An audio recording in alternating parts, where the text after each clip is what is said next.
Okay, so people are still entering, but I'm going to get started. Welcome to our Irvine Coding Club exhibition. And so today is basically focused on helping you find whichever course you want to take. And so we have an agenda here, just take a look at it. We have edited it slightly due to different conflicts, but basically we're going to start with a couple different demos. So we have Python project, web development, Arduino animation, intro to Python and Turtle. This is going to be the first half of the exhibition. And so we're going to have this here, and then we're going to present our slides.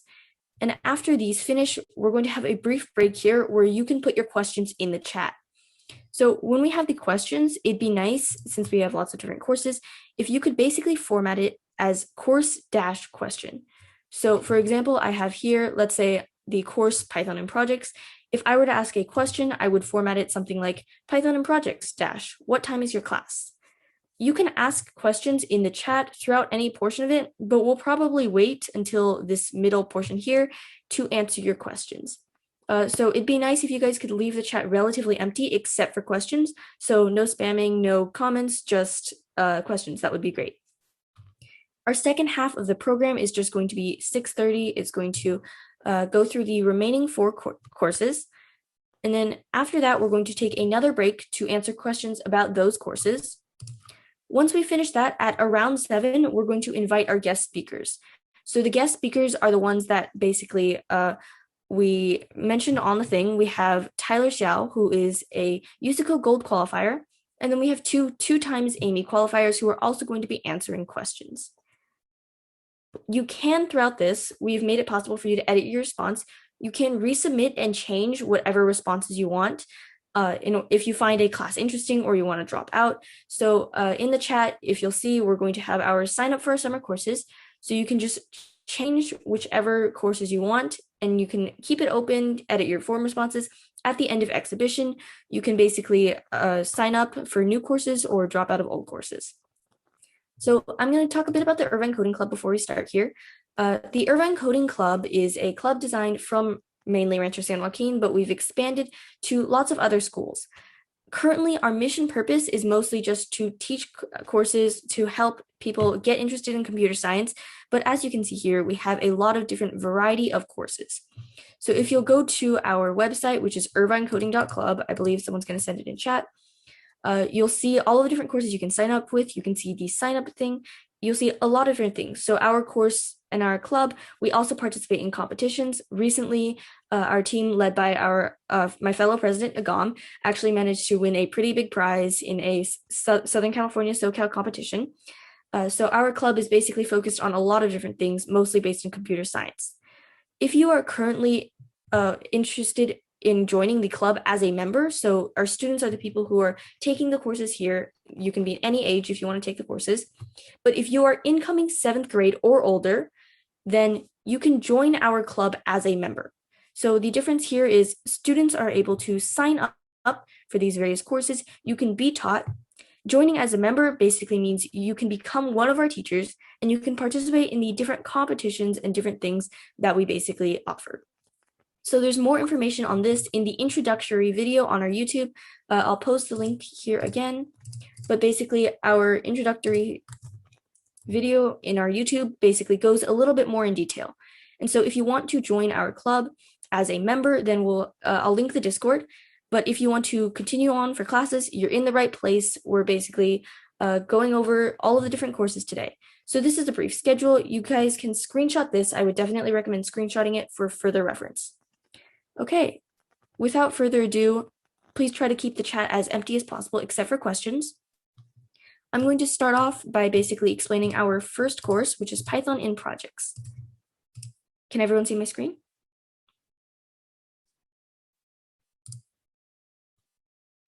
Yes. Great, thank you.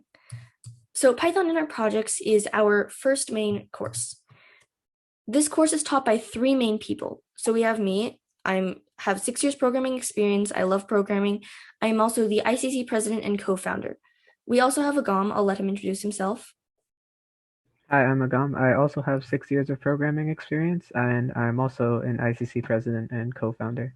And I was the team captain of the competition that Melody mentioned in the beginning of today's exhibition. And then we also have Annette Lee, one of our VPs, if she wants to introduce herself real quick. I have like 4 years of program experience, and I manage all the ICC social medias, and I'm an incoming freshman to Troy Tech. Great. So I hope you'll find our qualifications good. So this class is actually one of our shorter ones. We have 4 main projects. Each one of these projects is going to take a week. So if you drop in and you want to follow along, that'd be great. Our first week is going to cover Pong, and then we'll do Snake. We'll move on to text games, and since that's relatively short, we'll start our big project of rock, paper, scissors in weeks 3 and 4. So this course is 4 weeks. It's just creating 4 different projects.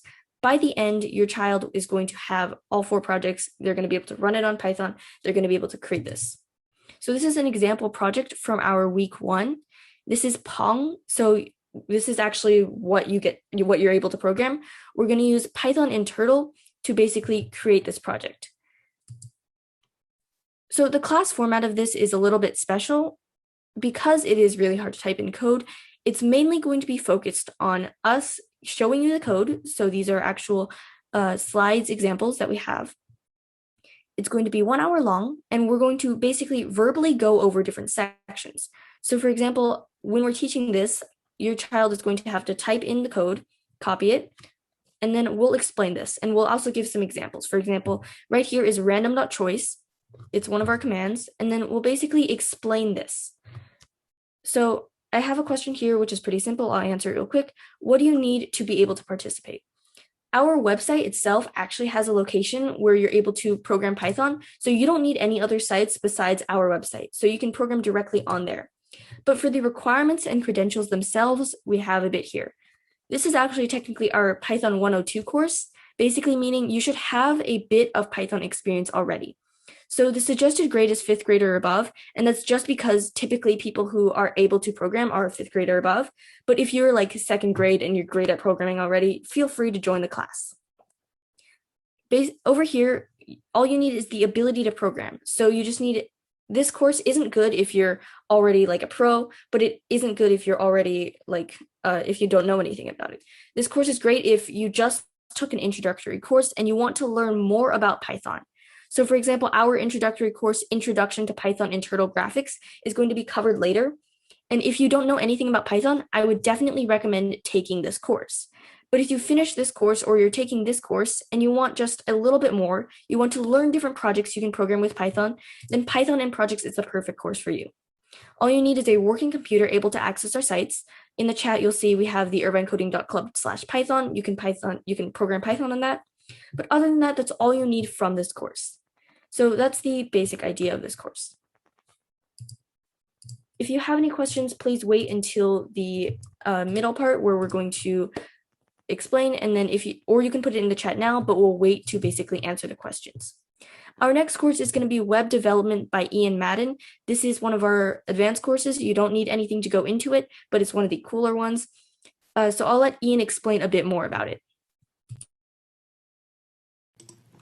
Hello, I'm Ian Madden, and I'm teaching a web development course.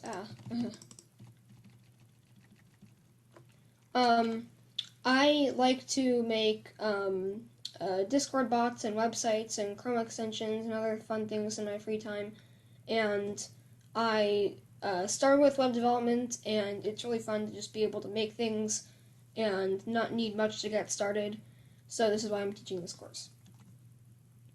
In this course, you'll learn about HTML, CSS, and the JavaScript syntax, and these are the 3 languages that you'll be using to make a website, and you'll also learn about key programming concepts that you'll just need no matter what language you learn, and in the end, everyone will make a personalized website that they built themselves, and it can be anything, and there will be a bunch of different options, and people will be able to make their own. This course has very little homework, and it's just if you want to work on your website in your free time. And if you're interested in this course, the things that you need are a replit.com account for programming and a Google account for Google Classroom, but you don't need to install any programs or things like that. and it's recommended that you have either 5th grade, or if you've learned another programming language such as Python, or you just really want to learn web development, then this would be the course for you. And if you want to sign up, you can visit irvinecoding.club/summer2021 or click the link in the chat.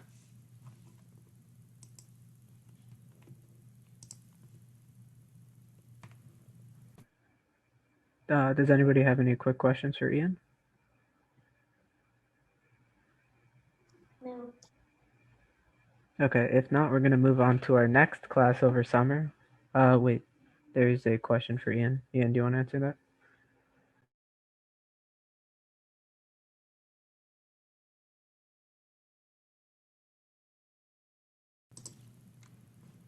If you don't need any prior knowledge, but you can check the schedule. It's about 1 hour each week. You don't need any prior knowledge, but if you're in about 5th grade or older, or if you've used another programming language before, then that would be good. Okay, we're going to move on to our next class over summer, which is coding with Arduino. And this class is taught by me and Zachary Pida. And All right, I'm Zach Pida, and I'm about teaching coding with Arduino. who are we? I am Agam Randava. I was a state science fair contender, and I got there using Arduino, and I've been using Arduino for around 5 years.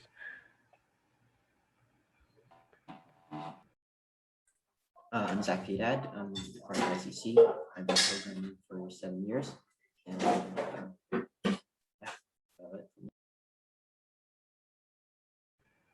So what you will learn in this course are the basics of electricity, how to program with the Arduino IDE and language, and some basic hardware concepts and use of different sensors with the Arduino. our class will be formatted a little differently. In the beginning, we'll have lectures, and one of us will be modeling with software that we'll be using, Tinkercad, and the other one will actually be physically hardwiring the Arduino with something like a breadboard. In the end, we'll have a final project where students can use whatever skills they learned in their class, and maybe even more if they were interested, to show off to people what they learned.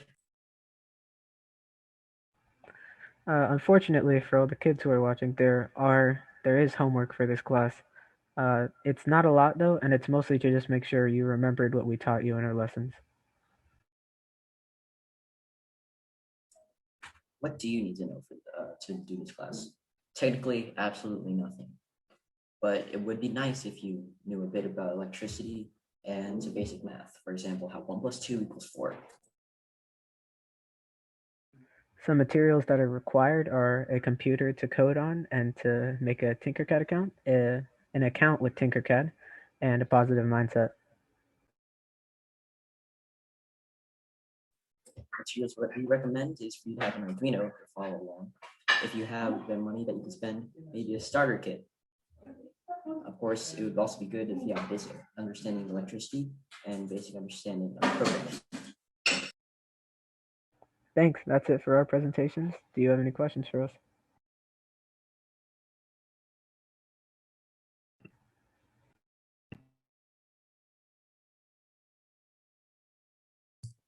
I think that's good. Thank you guys so much. That's a great presentation. We're going to move on to our next course. This is actually our most popular course, so check it out. This is animation, taught by Sophia Zhao and Cameron Wang. So if you guys want to share your screen, explain your course, that would be great.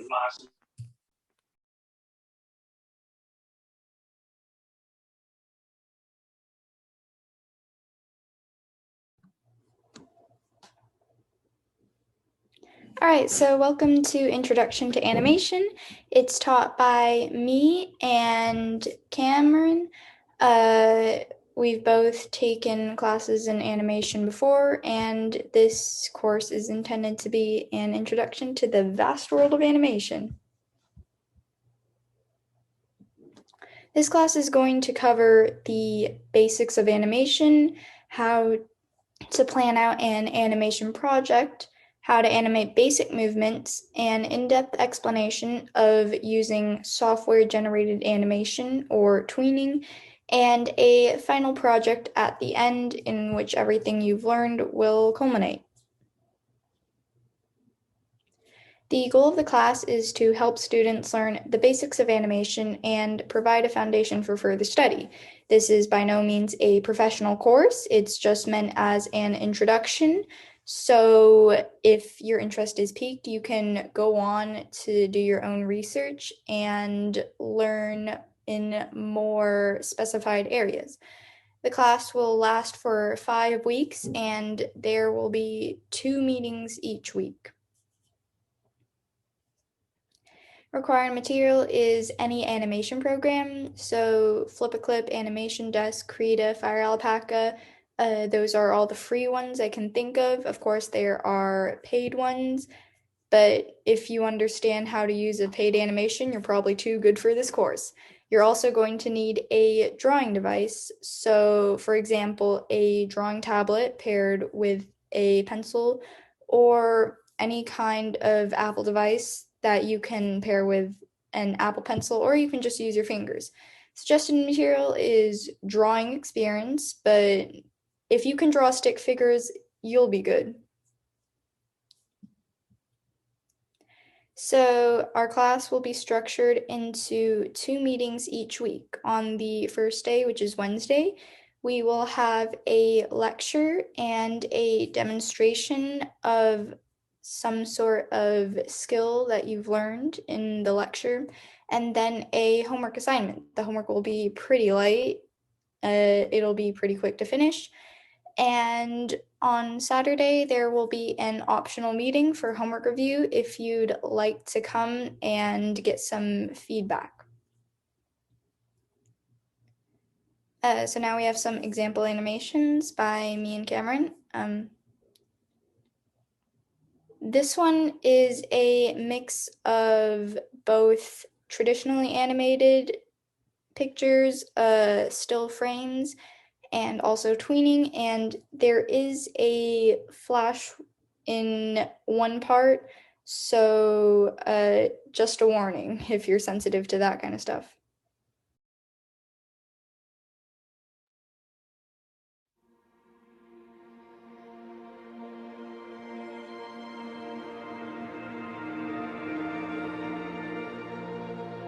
When I was younger, I had a dragon. We would fly away to places you can't imagine. And this is a story on a lonely island with a boy who'd found a way to become a lion. On our way to London, up on the tower, we would spend our nights and days burning the hours. Oh, I remember as I looked in the mirror, saw I was brave enough this time as I came nearer. Sometimes you gotta stand for something, sometimes you gotta stand your ground. So I keep my head up, I keep my head up, I keep my head up. I got the fire, I got the fire, I got the fire, I got the fire this time. I'm taking higher, I'm taking higher, 'cause I got the fire.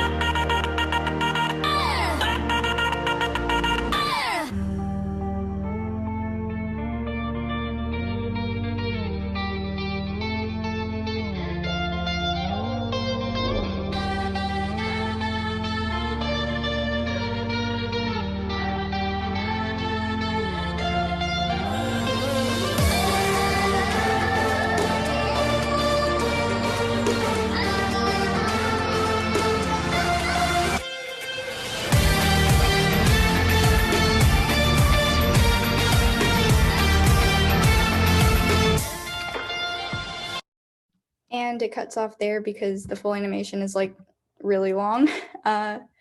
So the next example is by Cam. It is a fully hand animated frame by frame animation, and yeah.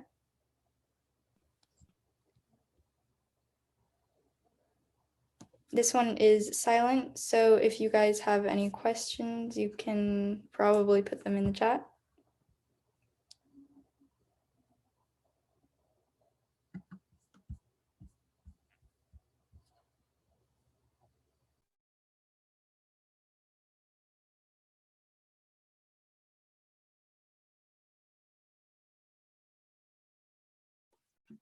Thank you so much. I think everyone loved the entire animations. You guys did great.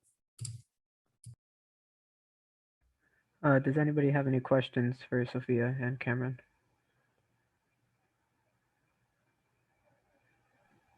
To answer Maverick's question, you can participate if you don't own a drawing device. As long as you have a mobile device, you can use your finger.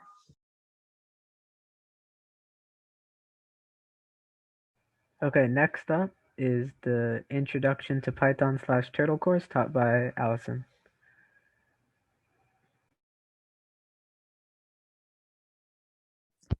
Okay, hi. I'm Allison Hung. I teach the Introduction to Python and Turtle Graphics course.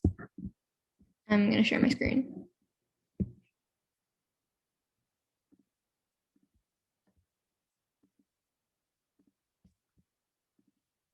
Can you guys see it? Yeah. Okay. Yep. It's loading, sorry. Okay, so I'm just sharing the information page, which you can find on the website. Hang on. In the meantime, right after this presentation, we're going to go over Q&A. So if you have any questions, type them in the chat now, and the courses and the instructors are going to answer them.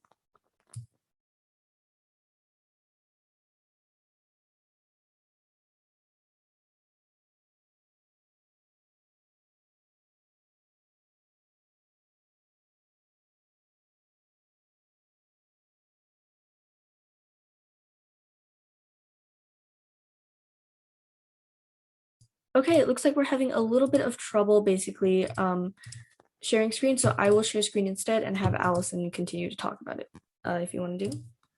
Okay, thanks, Melody. Yeah, so this is the Introduction to Python and Turtle Graphics class. I'm the lead teacher, and since there is a lot of interest, there's going to be actually 2 sessions. So I teach class A, and Melody, Agam, and Annette are going to be teaching class B, and yeah, and then the other people that are teaching with me are Sophia, Jacob, Edward, and Henderson. So a little bit about me. I am currently in 8th grade. I go to the Pegasus School in Huntington Beach, and next year I'm actually going to be,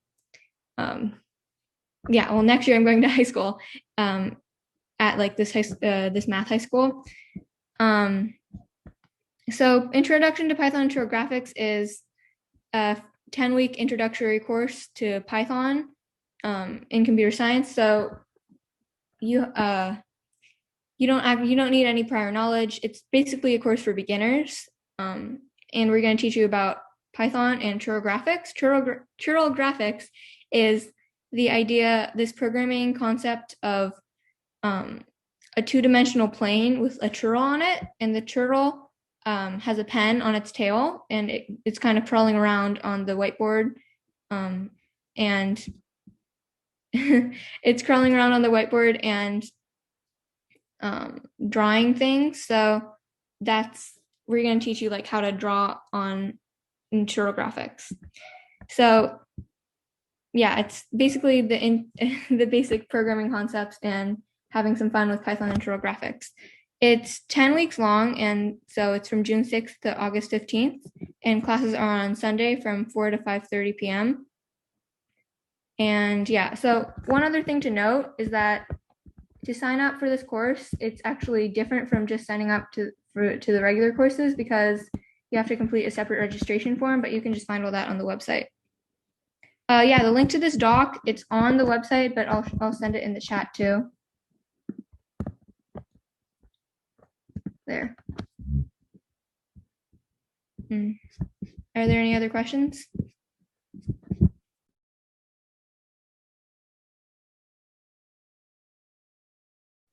Okay, thanks.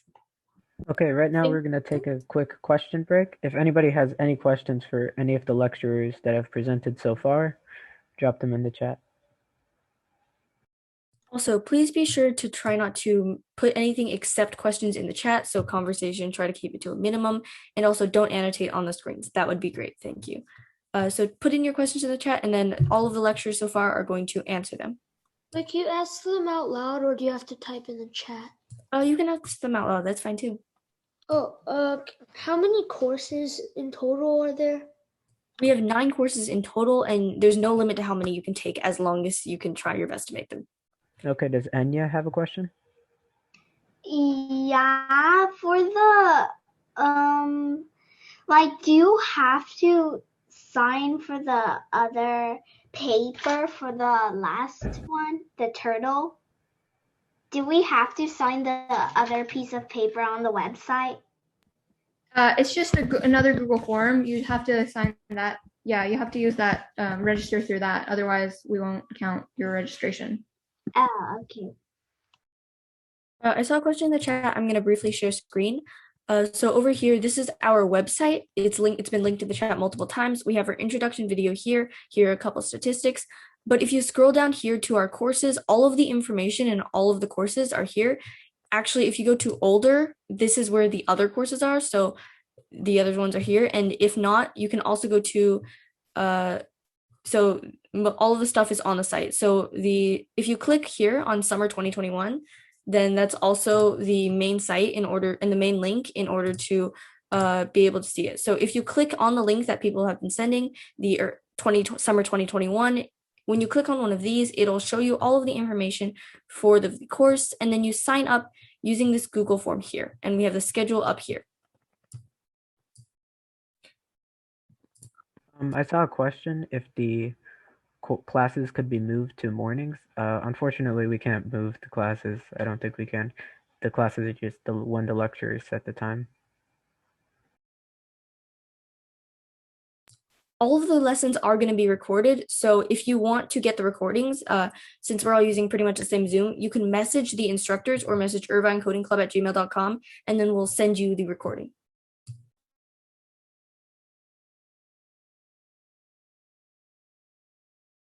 And then some previous questions. The sign up for all classes except for Python and Turtle, which you have to sign up for the second form. For all of these classes, just make sure to sign up for the class registration using the main form in the summer 2021 link. So that's the same link that Cameron was sent. And then just if you want to sign up for anything, scroll down and then fill out that specific form. There is no deadline to registration. You can technically just show up to any course, but try to sign up as soon as possible. I think for some courses, they have different like registration deadlines, because I know for my course, Congress, you need to sign up by the 12th because we're looking at some 4th graders. So it really depends on the course.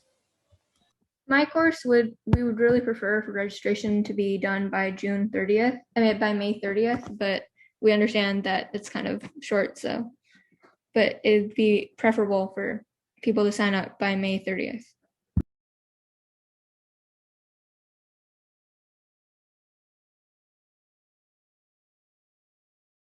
Okay, our next course that's up next is Sonic Pi. If the instructors for that want to share their screen, take it away. Sorry, real quick, can you co-host my second device? I will do that. Thank you. Okay. While we do that, I'll just do a brief introduction. So I am the course instructor for the Sonic Pi, and it's basically a coding with music. So here is the course. So this is the coding with music course taught by me. So just a little bit about this course. It is a 6 to 7 week long course, and it's basically just a course that will be taken across this times.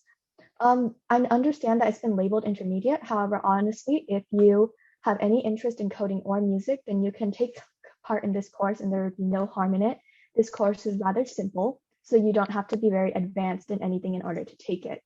Another thing is the thing I already brought up in the beginning, which is Sonic Pi. So this is a required tool inside of this. It is free to download, and I'll go over a little bit more of this in the next slide.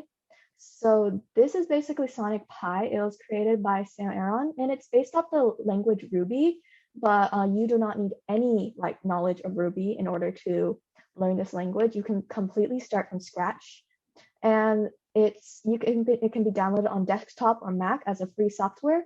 So it would be preferred if you can download this before the courses so that it can be simpler and we can go smoother through the weeks. Just a little bit of a course syllabus. The first class is just going to be learning the basics, like learning how to deal with the code and how to play and change notes. Our second class, we're going to start altering tones in notes and play around with pre-made tunes. And then the third class, we're going to delve into loops and understand the use of variables and more. The fourth class, we'll know how to make randomized tunes with if statements. And then class 5, we're going to, once the basics are down, we're going to understand the actual platform better in order to know the shortcuts and everything. And then depending on the interests for 6 and 7, we're going to learn how to code projects. And if there is enough interest, we can add the 7th week, or else this course is only 6 weeks long. So once again, this is just an interest club. If you're interested in music or coding, this is the perfect class for you. There's not going to be any required work in this case because it's just an interest club for something that you want to other people to work with. But as always, like all other courses, if you have any projects or works you want to share during class that you've coded with this Sonic Pi language, feel free to share it out during the class. The end goal should be to be able to make a tune using this code of Sonic Pi. And classes are going to be on Friday, 3 to 4 p.m. from June 25th to August 2nd. So hope to see you there. That's it. Great presentation by Sophia. Does anybody have any questions for her?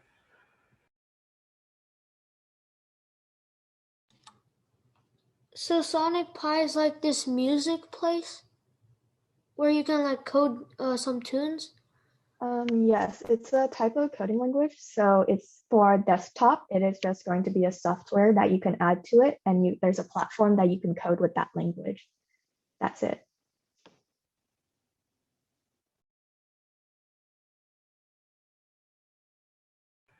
Okay. Up next is Congress debate. This is our second most sought after course, I believe, and it's taught by Claire. Right, it's yeah, so let me share my screen real quick. It's taught by me, Sarah C, and Sophia D. So we're learning about Congress debate. It's not related to coding, but we still hope that you'll enjoy it. So first, meet the instructors. If you have any questions at all, you can email us as a group at congress.icc@gmail.com. And here are some introductions to each person. Sarah, would you like to start? Sure. So I'm Sarah, and I'm a Lincoln Douglas debater. Nice. I'm Claire. I'm a Congress debater. And Sarah didn't mention this, but she octafinaled at a national tournament against high schoolers. And even though the other two aren't Congress debaters, they're still perfectly qualified to teach this course because they're still very good debaters. Yeah, and I'm the final instructor. I'm Sophia. I'm a public forum debater, and as it says, I do get top 5s in the league tournaments. She does. I was there. Oh, wait, I didn't mention either. I was 3rd in Congress in the state of California for 2020. That was last year, but I did compete at states this year. We just haven't gotten our results back yet. So secondly, here's our course curriculum. So just a little bit about the course curriculum. Our first week is just going to be an intro to debate in the Congress, and we're going to talk about the benefits of debate. This is just for you to see if you would like to continue this course or not. Our second week, we're actually going to delve into the basics of Congress, which is going to be the bill and the speech, like how to write a bill and how to say a speech. The third part is going to be debate techniques. These are basic debate techniques. So even if you're not going to do Congress, these are basics that you want to know, like links, warrants, clash, and evidence. Finally, for the fourth one, we're going to have how to do cross-ex, and we're going to talk about the difference between direct and indirect. If this sounds confusing to you, do not worry. We will cover this completely. You do not need to worry about these just yet. For the fifth lesson, we're going to do in-depth POing and parliamentary process.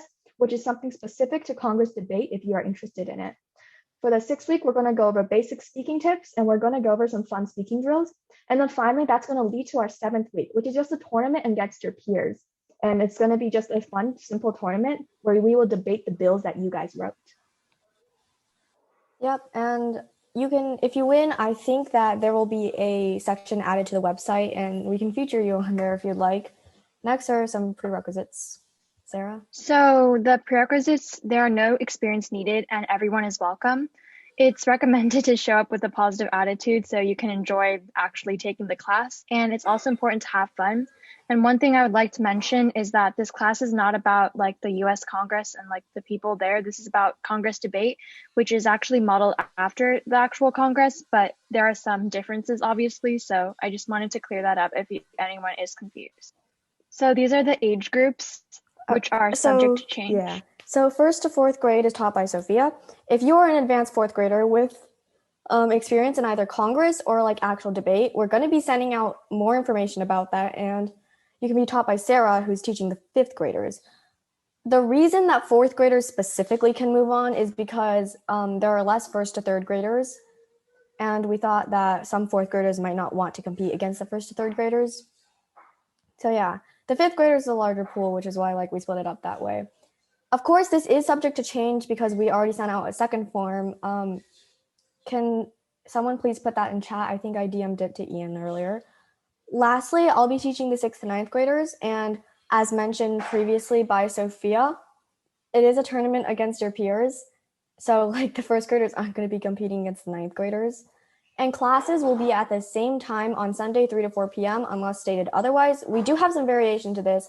It's in the calendar and the doc, which I can send later. For example, like we're not going to be having class on July 4th because America. So yeah, that's our course, and we hope you consider joining. Thank you. So as you can probably tell, that's going to be a class full of excitement and laughter. So our next main course is just going to be conceptual programming. This is one of our more special courses, so I'll let Forrest explain all of the details. Forrest? Thank you. Just give me a second, I'll share my screen.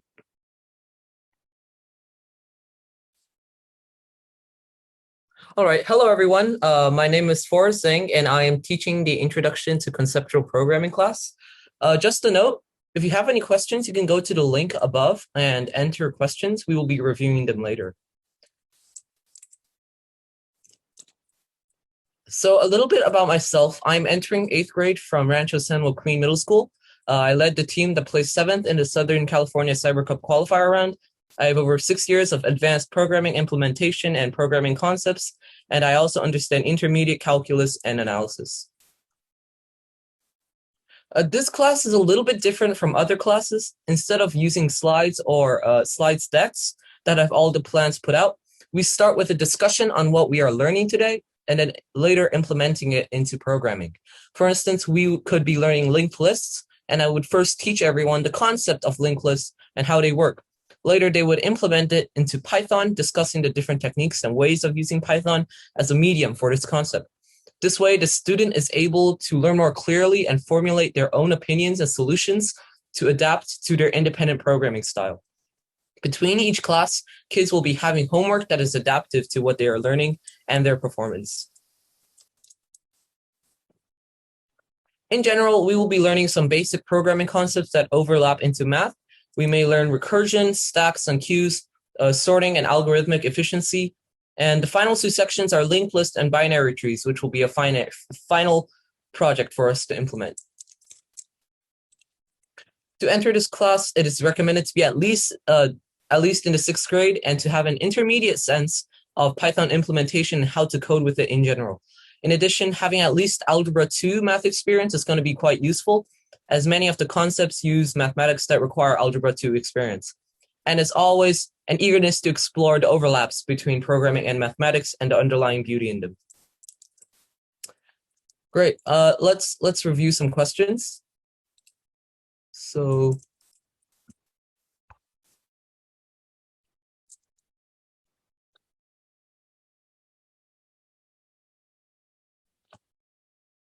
So the classes, what time they're at, the classes are from June 15th to August 16th, is 6th, with 2 sessions, 2 batches, Tuesday, 1:30 to 2:30 p.m. We meet every week, so there will be two different times that you can go to. So session A is Tuesday, 1:30 to 2:30, and session B is Friday, 1 to 2 p.m.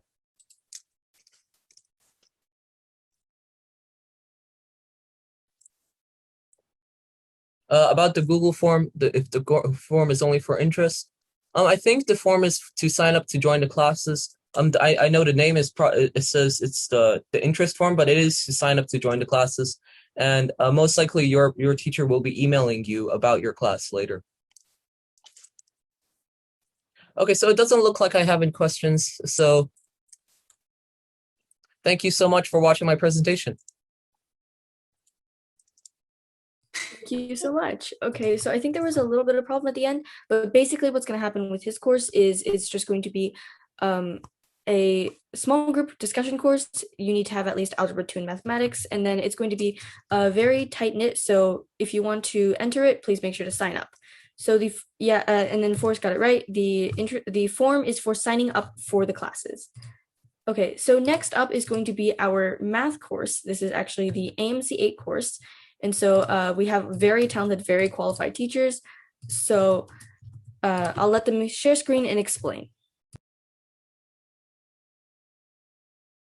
All right, okay, so our course is on the AMC 8 course. And in this course, you're going to learn everything you need to know to succeed on the AMC 8 exam. So who are we? We are a group of 8th grade math enthusiasts who love to do math and teach other people about the world of numbers. I'm a 2 times Amy qualifier, and I got top 1% in the AMC 8 3 times, and I've gotten a Moen's perfect score.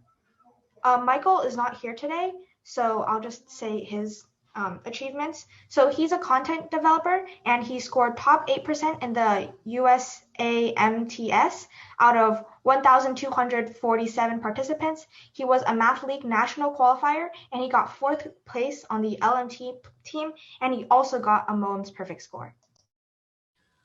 And I'm Kai. I'm a live lecturer and content developer. I'm a 2x Amy qualifier. I've been in the top 8%, top 1% in AMCA. I was on the 4th place LMT team with Michael. I'm a Math Count State qualifier, a Math League national qualifier. I placed in extra math competition with Caitlin. I have a Moen's perfect score, and I qualified for Enhanced Math 1 in 6th grade.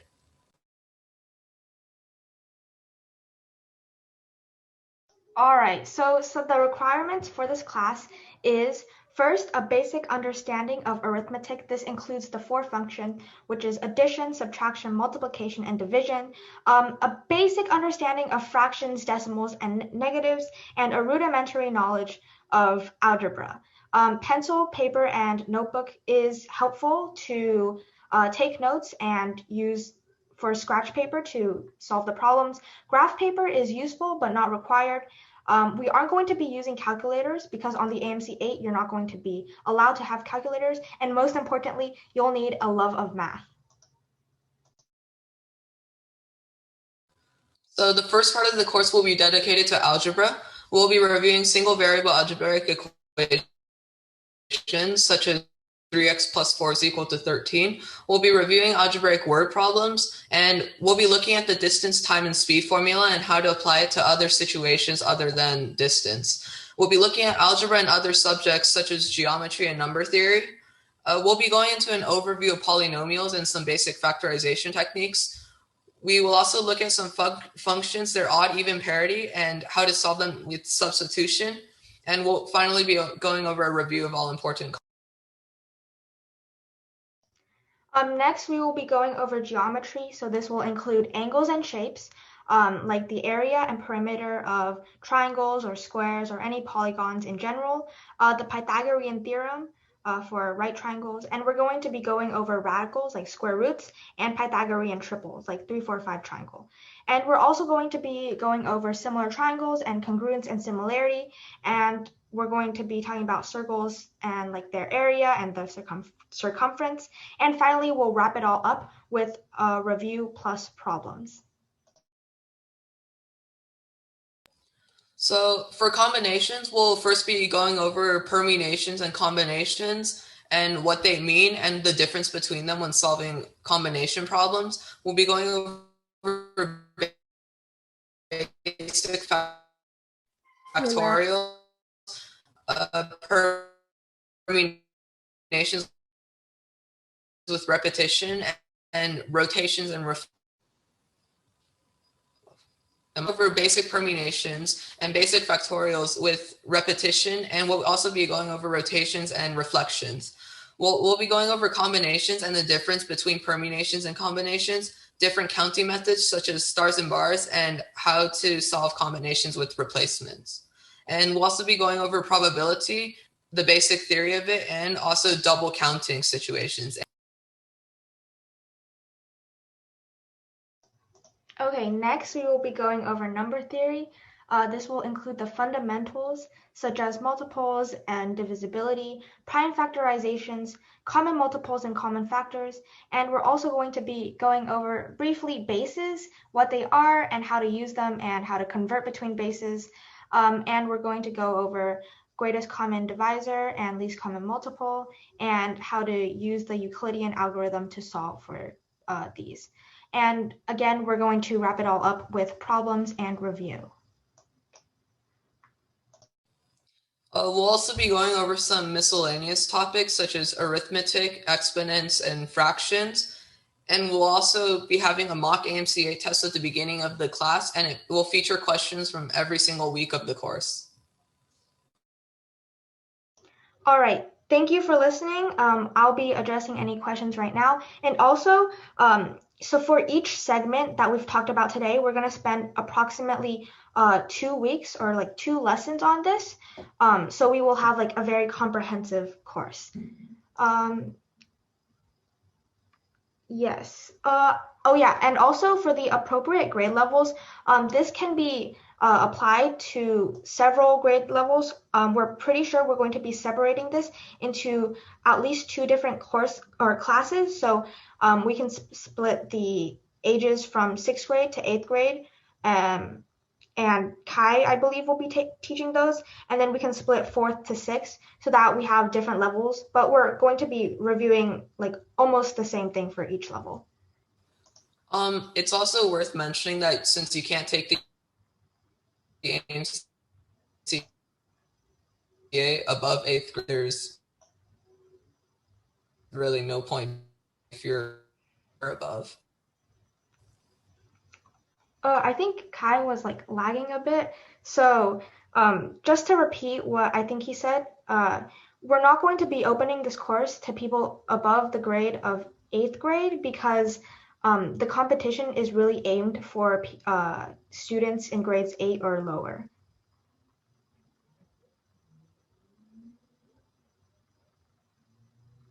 All right, any other questions? Nope. Thank you, AMC8. So if you have any questions of any of the general courses, then put them in the chat right now, and then we'll go over a couple of the questions, answer your questions, and then at 7, we'll start our guest interviews. Type your questions in the chat. Jay, I believe we will be sharing this recording to everyone here. Also, I think we have another recording of just the demo slides. No, I think on our YouTube channel we'll be posting the recording. Yeah, we will be posting this current recording on the YouTube channel. The classes are all free. If anyone would like to know the timing for different classes, you can go to our website, and I think Melody had already posted the link, but can you post it again, Melody? There's a calendar we have, and they'll show you the different timings for all the different classes.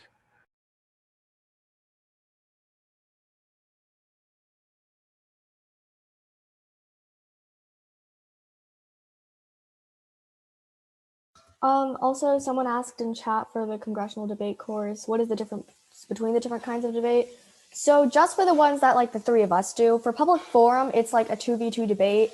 For Lincoln Douglas, it's 1v1, and the topics are usually like about moral stuff, I think. And for Congress, it's basically glorified role play, and it's a little more fancier than other types of debate, and you have to actually use, and it's like a type of speech event, but you don't have to do as much prep because you have to prep like 5 different bills instead of just one.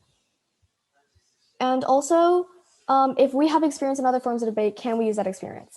Yes, you can use that experience. It's actually very useful if you have experience in like other types of debate or speech events, because Congress is a mix of both.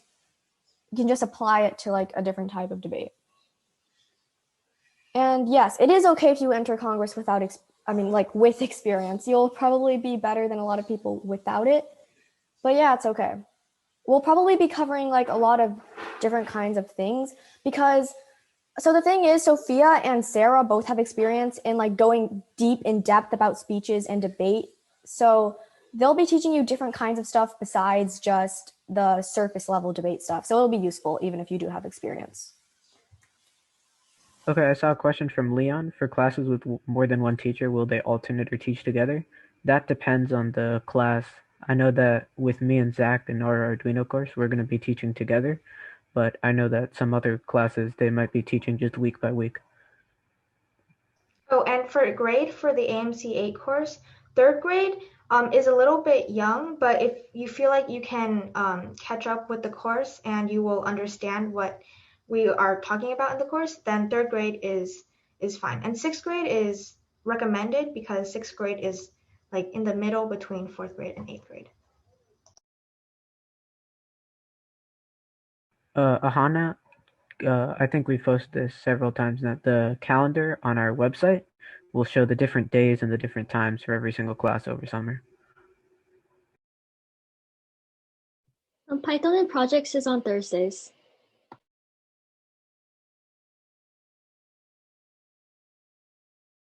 Yeah, any other additional information you can either email to us or the schedule. I saw some people said they couldn't see it, but it's on the website.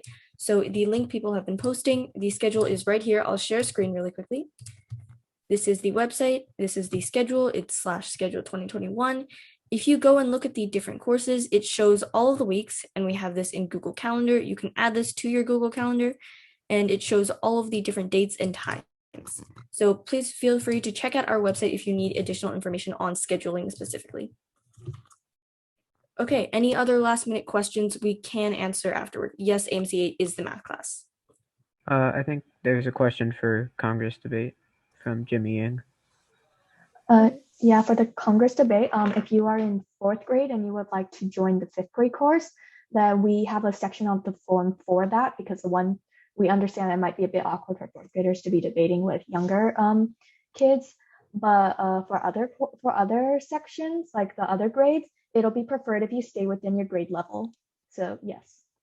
Because yeah, what Sophia said is right. Plus, because originally we tried splitting it up by 1st to 3rd and 4th and 5th, but then we realized that that would be like a really big load for Sarah, and Sophia would have like a little bit of less people, so we split it 1 to 4 instead, and we just gave the option for 4th graders to move up.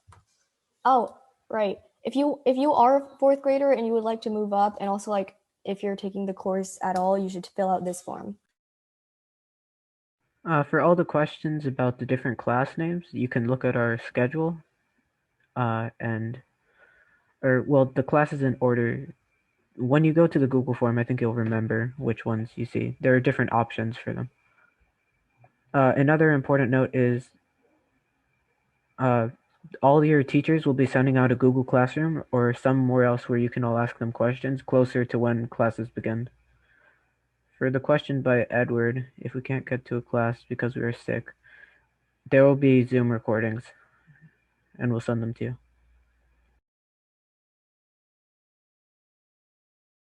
So if you have any further questions, type them in the chat and we'll answer after our guest speaker portion. So right now we're going to go directly into our guest speakers. Our first speaker is really accomplished. He is a USICO Gold qualifier. If you're interested in the questions that we're going to be asking, stay here. If you have any questions you'd like to be answered, you can directly message me in the chat and then I'll answer them as our interview goes along. So I'm going to spotlight. Hello. And hey. So I'm going to go through an interview of this.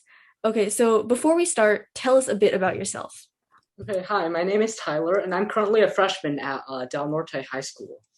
And I live in San Diego, California, and I have a brother named Alex, which is just a fun fact. That's cool. So you're here because you're coding. So when did you start coding? I started coding like probably a long time ago, probably maybe in 3rd or 4th grade at a summer camp called Ingenious, where I learned Java for like 1 week. I would just go to the camp, learn Java, and do some other stuff, then go back home and over again. That sounds fun. So you learned Java at Ingenious. What language do you currently use for competitions? Still Java, although like I'm kind of learning some Python just to outside of competitions, of course, and I plan to learn C++ in the future. That's very cool. So coding, it's a very long journey. You've been going for a while. What's the hardest part of coding yeah? There are many sides to this. Like in a competition, when you want to come up with the problems, like making the solution for the problem is difficult. However, like once you've got the solution down, but it's like if it's like extremely complicated, then like debugging is going to be the big issue, because if you have a big and complicated code and it's wrong, you have to search all over the place to find to fix it. Yeah, I understand that struggle. How much time, like at the peak of you preparing for competitions, would you say you spent per week on coding? I'd say right before the competition, I would probably spend 1 hour a day doing a problem and then reviewing it, making a solution, or looking at the editorial. Maybe if you want to make a good training plan, you should like spread it out over time and like not do it all at once at the end. That's good advice. Speaking of advice, what kind of good resources, like free or paid, would you advise for people who are getting into coding, want to do competitions, or just in general? Just getting into coding. For the getting into coding stuff, you can look for classes for Python. Just like, I'm just saying Python in particular because it's an easy and beautiful language, not like Java, which is kind of ugly, right? And so learn some Python. Then you can go to take some classes for Usico, or you can study the materials through syllabuses such as like Usico Guide and try to find problems from all over the internet to work on.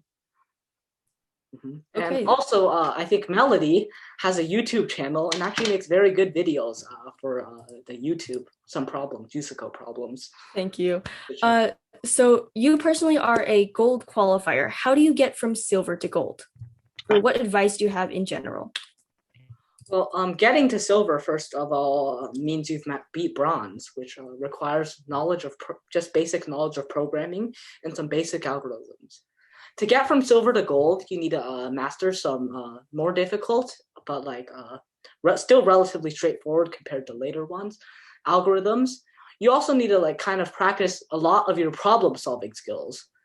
Like when you're looking at a problem, how do you proceed? That's the question. And you try to make so many observations that'll help you into getting to the right direction for like a solution. And problem solving skills are extremely important in this case. Keep practicing those. You can also do some practice in math competitions like AMC and math counts to train your problem solving skills. Kind of off the book, but I understand you're also an AMY qualifier and very good at math. How has math specifically influenced your CS career or like your current path in computer science? What do you think of math's influence? Like I've been on my school's 4-person math counts team, and that's absolutely helped me attain a lot of the problem solving skills required for the computer science competitions. Yeah, that's it. Makes sense. If let's say we have a lot of students who know nothing about programming, what do you personally advise to them? So I'd say first of all, try to start by learning language, but like the language is actually not the most important part of the thing. You know, Dijkstra, actually famous computer scientists, like the guy who invented Dijkstra's algorithm, says that computer science is no more about the art of computers than it is I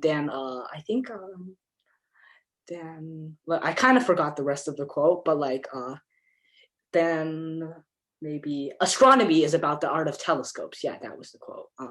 So computer science is actually not about how computers work, but like a lot of the thinking behind it, which is actually very awesome. I understand. Try to focus on that, and that's going to be more fun than just directly coding. That is a good point. Thank you so much. Our last question currently here is, you're doing a lot of coding. Do you see yourself having a computer science related career or path in the future? Absolutely. Well, yeah, I see myself probably going to a college, getting maybe a CS major, or working at a few companies, or maybe starting my own startup, I think. Invite me. Okay. So does anyone in the chat have any questions for Tyler or for the guest speakers in general?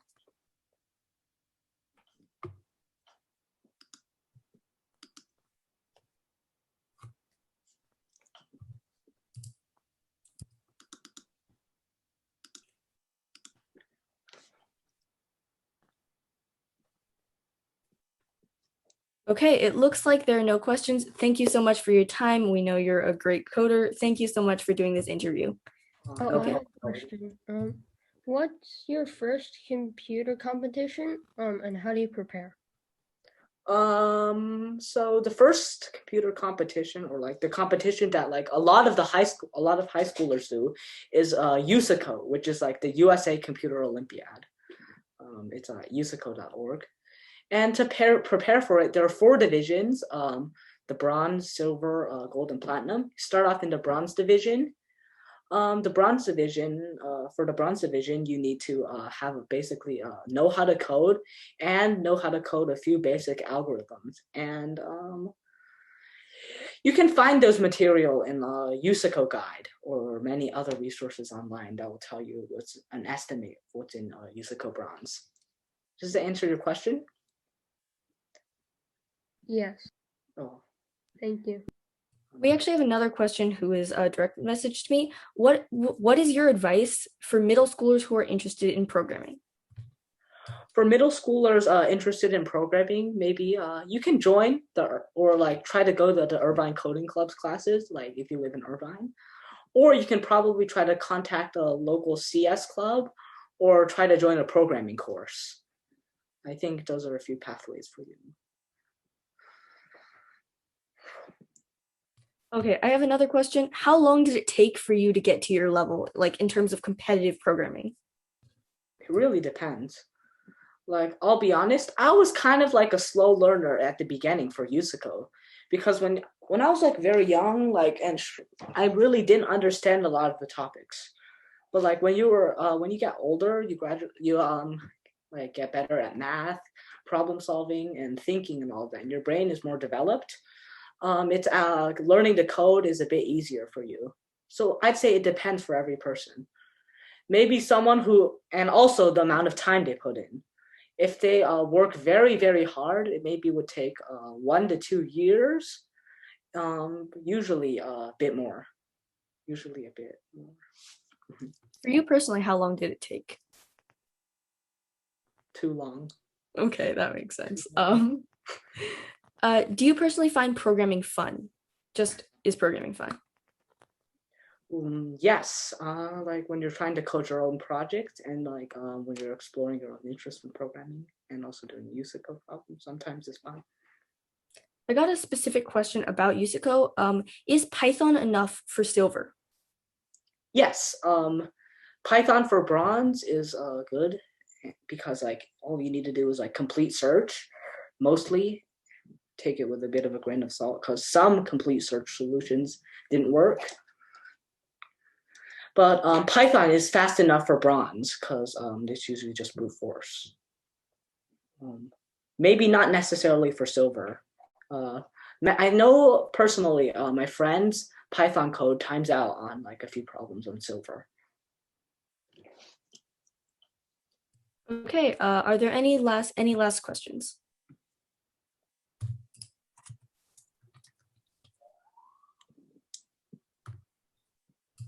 Okay, I think that looks good. Thank you so much for your time. Thank you for coming. Thank you so much. Okay, we're going to transition over to our next set of guest speakers. So Tyler earlier went on about computer programming. He was great, but we're going to talk next about math.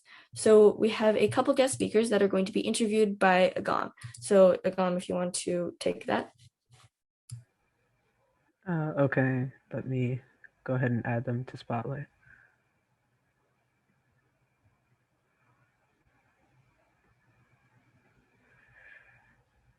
Okay, so before we start, just like with Tyler, can you guys tell us a bit about yourself?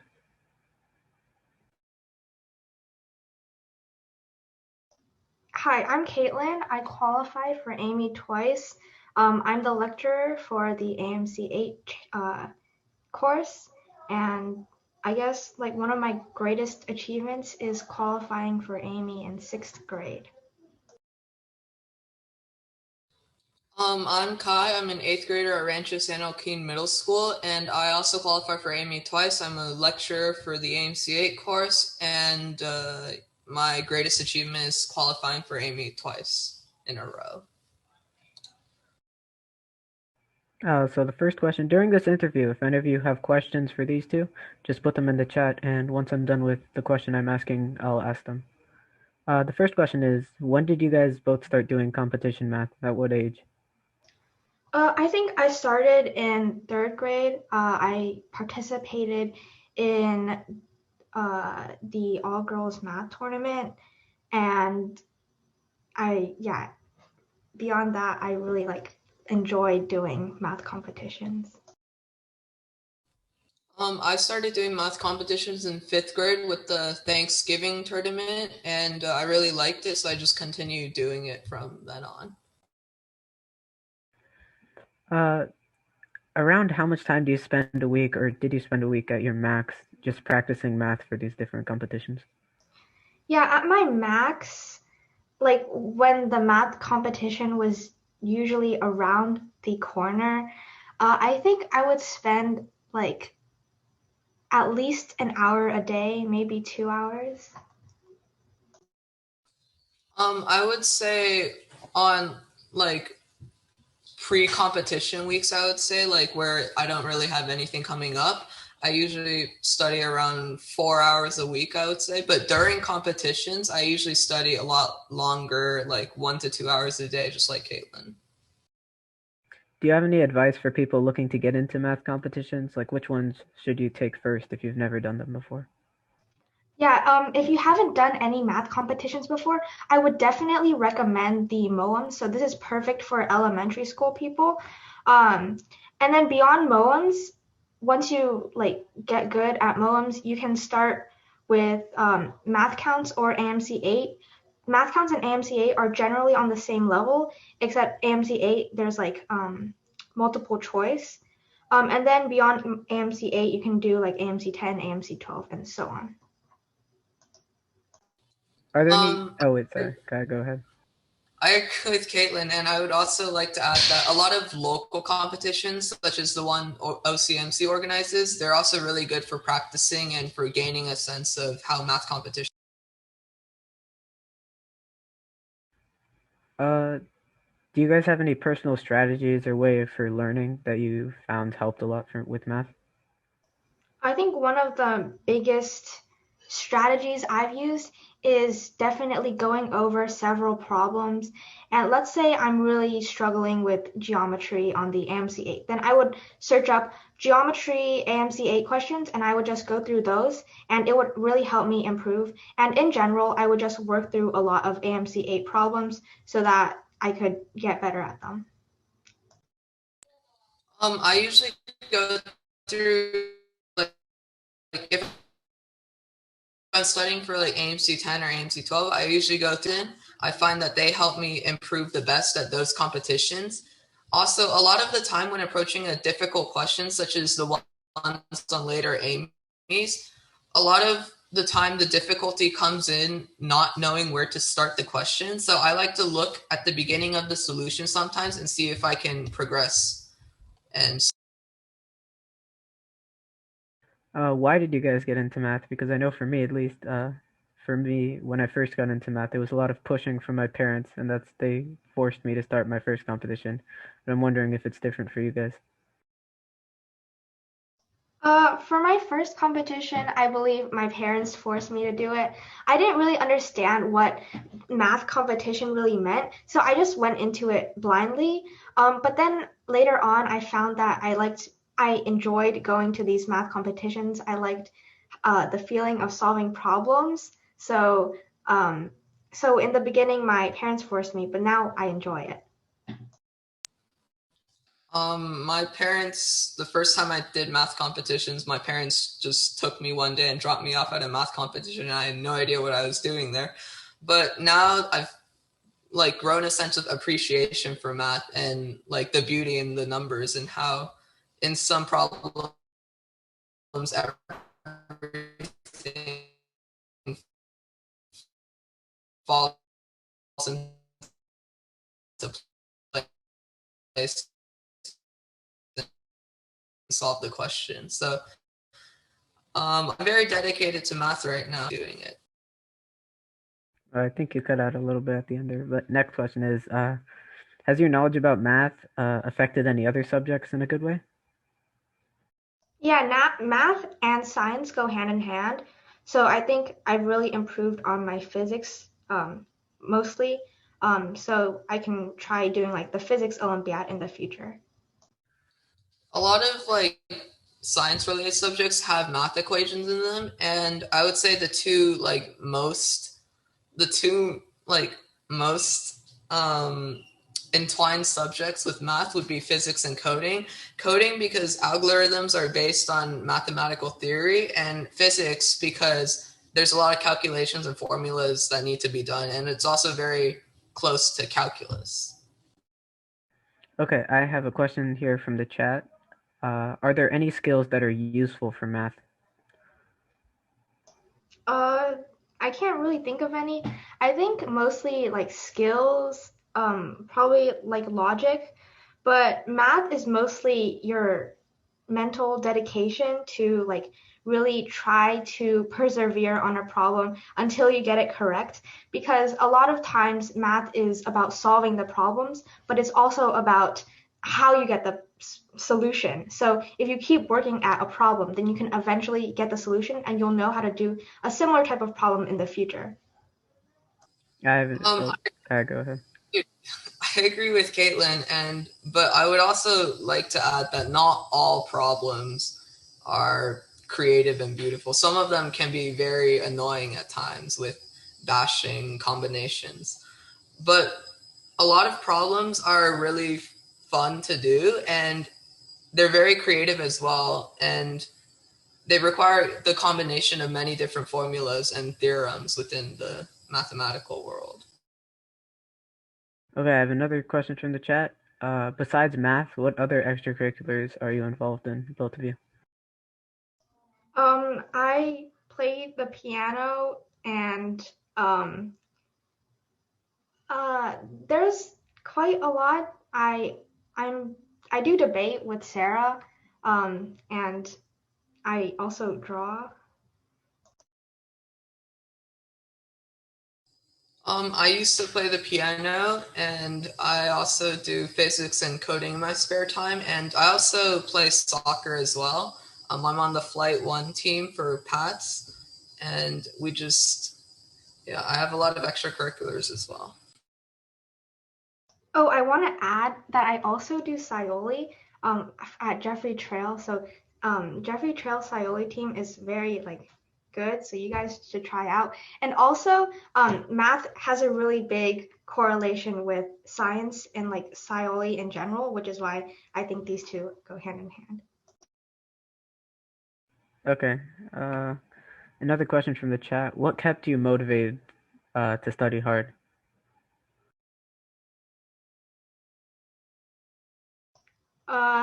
I think just the idea of succeeding and being able to complete the question, I think that's what motivated me. The feeling you get when you complete like this really difficult math problem is great, and it's amazing. So that's what keeps me motivated.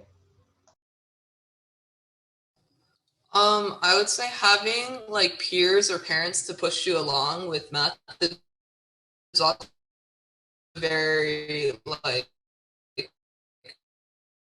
it can also help stay motivated and a friend to study math with. It can be a lot more fun to do. Okay, I think that's all the questions we have, and thank you everyone for joining us in the exhibitions today. If you have any questions, concerns, statements of any natures, refutations to the equation 1 + 2 = 4, which has been hidden in a lot of these things by Zach, email us at irvinecodingclub@gmail.com. And thank you everyone for coming to today's exhibition.